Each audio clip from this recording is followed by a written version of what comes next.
So here's what I read in August. I read 1,355 pages. I read 4 books. I think that I was also in a reading slump last month and maybe the month before. And as we are already into September when I'm filming this, I can attest that the reading slump has kind of continued. I'm still consistently reading, but I'm consistently reading slowly. So let's just go into what I did read and what I thought of them. Nothing reached higher than a 4-star, and the lowest was 2.5.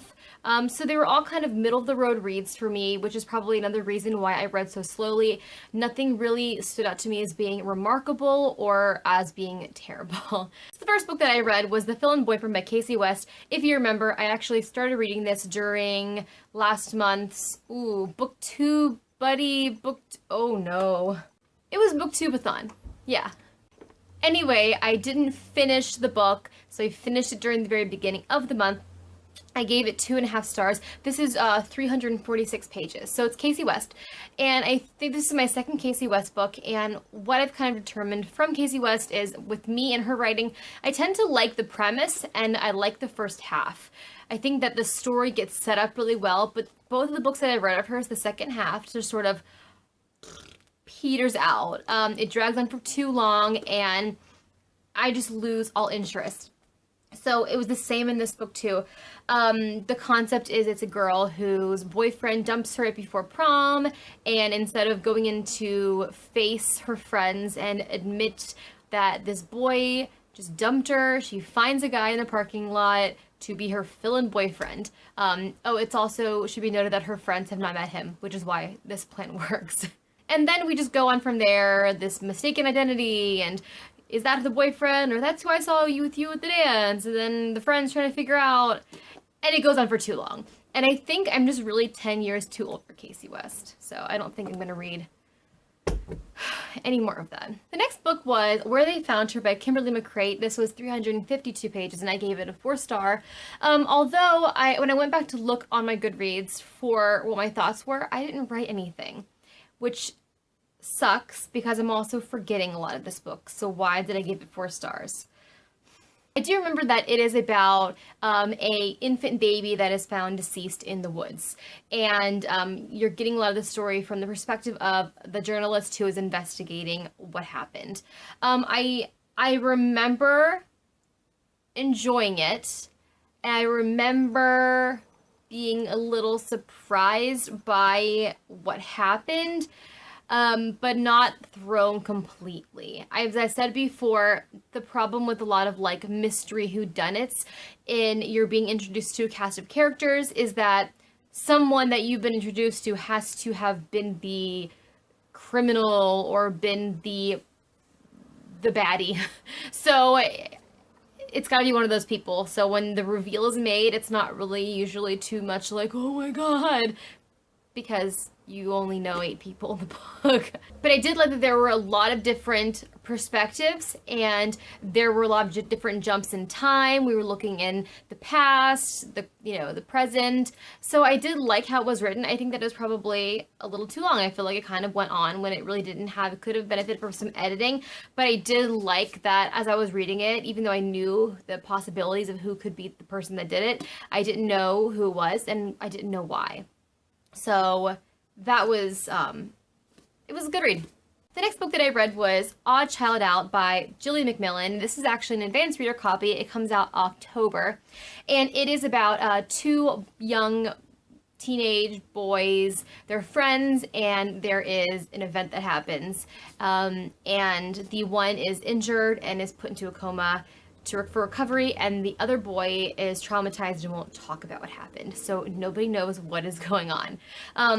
And the boy that won't speak about what happened, he's in a family of immigrants. That's my phone. How rude. They're a family of immigrants. And so that alone sets the tone for a lot of the book. There's a lot about immigration and racism in the book, and speculations about this family and what their intentions are. So it is really ambitious in that way, that it really tries to cover a really serious social issue. However, I think that the book was too ambitious. I think that she tried to cover too much in this book, and that's why it just felt really unfocused in that way. I mean, in these pages, there were deep explored issues of immigration, racism, marital discord, assault, high school dynamics, war criminals, and I think it just sort of unraveled because there was too much to focus on. I think that a couple of those concepts really could have been edited, and I feel like I would have enjoyed it a lot more. Even though there was so much going on, so it should feel fast-paced, it was very, very slow moving. So I think that if the book would have just really focused in on like one or two of those issues, it could have been a lot stronger. The last book this month that I read was 6 Stories by Matt Wesolowski. I gave it 4 stars. It's pretty short. It's only 225 pages. I think that this is a perfect book to transition into fall in.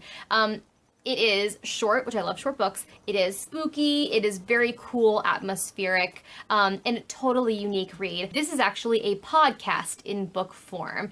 So basically, this podcast is called 6 Stories, and it's known for recounting famous mysteries or cold cases or whatever, and the podcaster pulls in 6 different perspectives from those stories to kind of come in and pull their perspectives together. And not that he's trying to uncover any new information or solve anything, it's just a way to discuss the topic.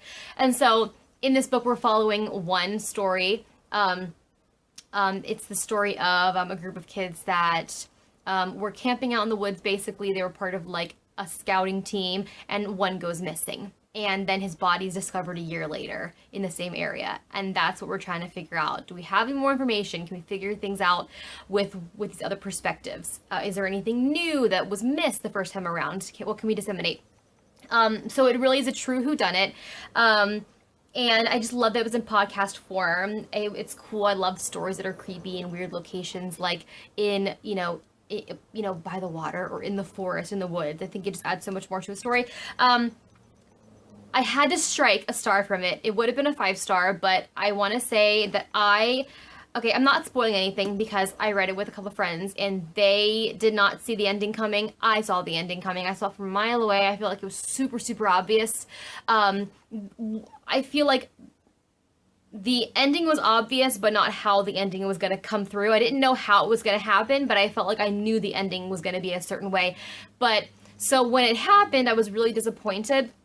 Although it was nice I still didn't know like how it all happened. So I was glad that I at least was surprised by something in the ending. So I hate whenever I can tell a book's ending from a mile away. I feel like that, I don't know, I don't have a suggestion for how that could have been different, but because I just saw it coming and it was like a big bummer, I had to dock a star for it. So 4 stars. But highly recommend. This is a really, really cool read. Super good for the Halloween and fall season, and it's not very long, and it's got a friggin' awesome cover, so I would totally recommend reading this. Alright, so these are the 4 books that I read in the month of August, and September is once again kind of going a little slowly, but it's okay because I'm just enjoying other things in my life right now. I'm enjoying the nice weather, I'm enjoying some new TV that's on right now, and I'm just sort of kind of enjoying the season, and reading is kind of just coming in the evenings when it comes.